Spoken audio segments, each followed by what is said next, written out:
Installing the cloud connector. Place the cloud connector in an elevated central location near where sensors will be installed. Plug it in and wait for the blinking white light to turn solid.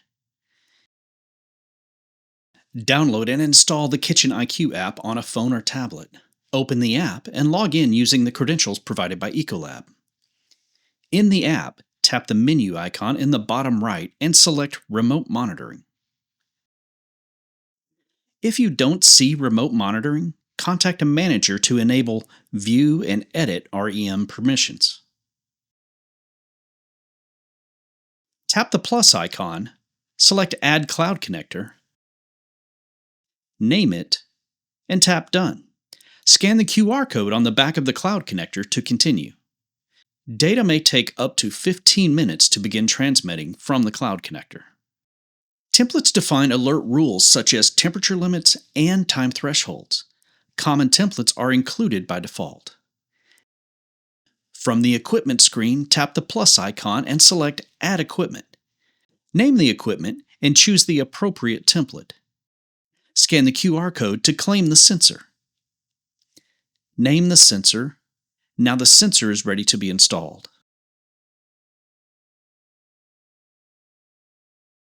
For every sensor you install, you will need to clean the surface with an alcohol wipe, dry it completely, remove all condensation, and press the sensor firmly for 10 to 15 seconds.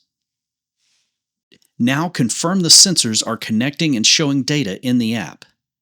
Most sensors will begin transmitting data within 1 or 2 minutes. Some sensors will take a little bit longer, possibly up to 24 hours. We are now ready to mount the cloud connector on a wall or ceiling near a power outlet. The power cord is 7 feet long. Just like the sensors, clean and dry the mounting surface. Attach the mounting bracket and press firmly for 10 seconds. Place the cloud connector onto the bracket and rotate to lock.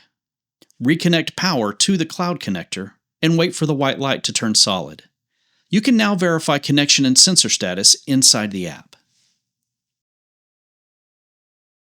Set up alerts in the Settings menu. You can create different alerts for staff and management schedules. Tap the gear icon, select Alerts, and tap the plus icon. Create alerts that match your operational needs. That's it. Remote equipment monitoring is now set up and running.